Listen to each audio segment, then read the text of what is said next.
Today we'll be talking about the following manga series. I want to turn this crowded dungeon around with my breeding skill, and this is a first, Lady Okumi lavishing praise on her penniless friend. I hope you enjoy and maybe find a new manga to read. First off, we have I want to turn this crowded dungeon around with my breeding skill. An ongoing dark fantasy isekai manga with heavy ecchi and mature themes, written and illustrated by the author known as Ahorobo, or under pseudonyms like Gekikoshi Furizan Rashunin in some listings. It originated as a web novel on Nocturne Novels before being adapted into manga form. Serialized in Akita Shoten's Young Champion web magazine starting in October 2024, the series has garnered attention for its blend of dungeon management simulation, strategic survival elements, harem building, and explicit erotic content involving non-consensual breeding mechanics, gore, and moral ambiguity. As of November 2025, it has one published volume, released May 2025, and is up to approximately Chapter 8, with irregular scanlations available on sites like Ravenscans and Mangadex. The story appeals to fans of edgier isekai like Arifureta or Rido of Healer, but with a unique focus on reproduction as a core gameplay mechanic in a dungeon core setting. The protagonist, Akira Hanamura, is a typical Japanese everyman who dies in an accident and is reincarnated into a fantasy world as a dungeon master. Excited by the opportunity to live out his power fantasy, Akira immediately sets to work designing his ideal dungeon. In under 30 minutes, he creates a luxurious, comfort-oriented space, complete with hot springs, comfortable bedding, gourmet food dispensers, and aesthetic flourishes reminiscent of a high-end resort. However, his enthusiasm blinds him to a critical oversight. The dungeon has absolutely no defensive features, no traps, no monsters, no barriers to deter intruders. This Gekizumi, extreme dead end or overcrowded checkmate, setup turns his creation into an inviting target for adventurers who flock to it like moths to a flame, looting freely and advancing toward the dungeon core. Destruction of the core means permanent death for Akira, and with hordes of heroes pouring in, his demise seems imminent within hours of his arrival.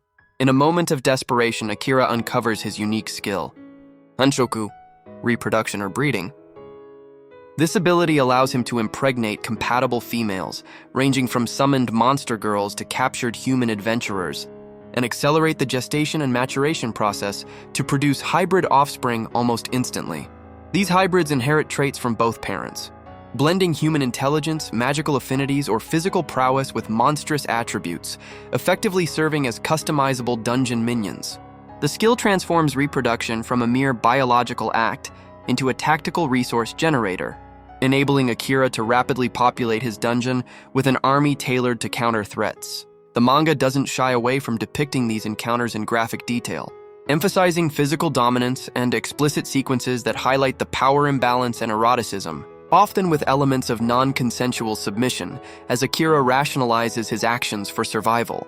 The story kicks off in Chapter 1 with Akira's reincarnation and dungeon construction, quickly escalating to the adventurer invasion. Believing his end is near, he summons a bunny girl monster not for battle, but for a final act of indulgence. Through this frantic encounter, he activates his skill, resulting in the bunny girl's immediate pregnancy and birth of hybrid bunny children. These offspring, though initially cute and weak, provide a rudimentary defense line, stalling the intruders just long enough for Akira to regroup. This sets the tone for the series, a blend of panic-driven strategy and explicit content, where breeding scenes are interspersed with dungeon upgrades and combat preparations. External threats escalate with rival dungeons and higher-tier heroes, prompting Akira to scout beyond his walls and form tenuous alliances. The story teases broader conquests, with Akira aiming not just for survival, but to dominate the adventuring ecosystem, flipping the hunter-prey dynamic. Overall, the manga explores themes of power corruption, ethical survival, and biological strategy in a world where dungeons are sentient entities. Its artwork shines in dynamic action and erotic panels, using innovative angles to convey intensity. However, the tone remains unapologetically grim, with frequent gore, sexual violence, and utilitarian sacrifice. Next we have, this is a first, Lady Okumi lavishing praise on her penniless friend. A delightfully chaotic Yuri-flavored school comedy that weaponizes the classic rich girl, ex-poor girl trope into something fresh, horny, and relentlessly wholesome.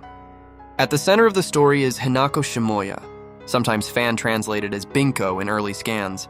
A second-year high schooler who lives in bone-deep poverty. Both her parents are gone. She works multiple part-time jobs, cooks every meal with whatever is on sale, and still gets mocked daily for her pathetic 150 yen convenience store bento. She sits alone, head down, counting the days until graduation. Then comes Okumi Kanamori, the walking definition of an Ojousama. Blonde drill curls, personal butler in the hallway, lunches prepared by a Michelin-level chef and delivered by helicopter. Okumi has literally never tasted commoner food in her life. One day, out of pure curiosity, she snatches a single tamagoyaki from Hinako's lunchbox. The reaction is nuclear. Okumi's eyes turn into sparkling galaxies. She slams the table, screams, "This is my first time!" at the top of her lungs, and proceeds to praise Hinako's 8-yen egg roll like it's the ambrosia of the gods.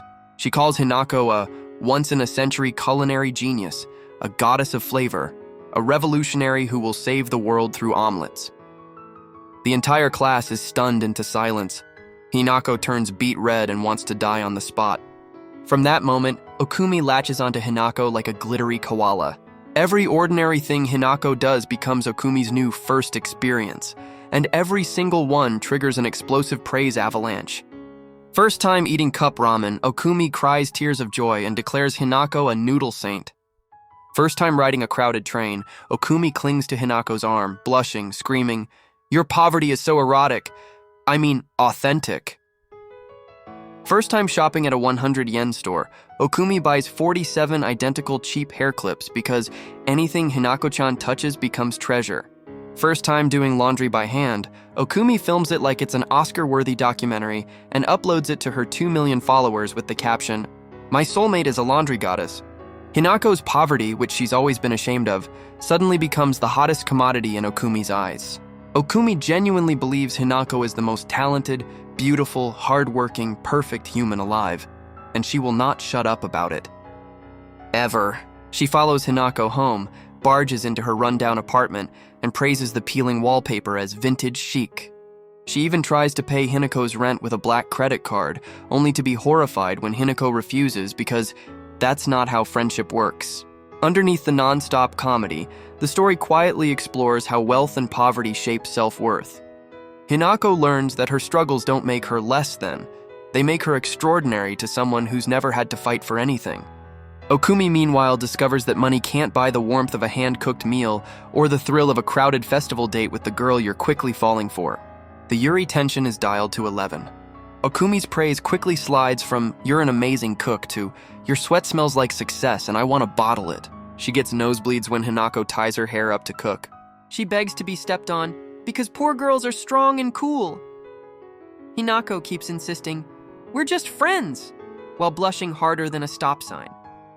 As of November 2025, the manga is 4 chapters in and shows no signs of slowing down its sugar rush energy.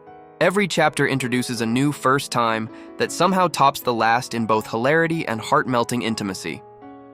It's the kind of series that makes you laugh out loud on one page and tear up on the next when Okumi whispers, voice cracking, "Hinako-chan, thank you for letting me into your world." In short, if you ever wanted a manga where a billionaire heiress worships a broke girl like she's the second coming of Christ, served with 100% pure Yuri chaos and zero chill, this is the series you've been waiting for. As always, I have provided the titles in the description of the video. And while you're down there, why not subscribe and like the video for more daily recommendations like this one? For more daily recommendations of doujins and more adult-centric content, check out my Patreon. The link is also in the description. As always, thank you for watching and have a blessed day.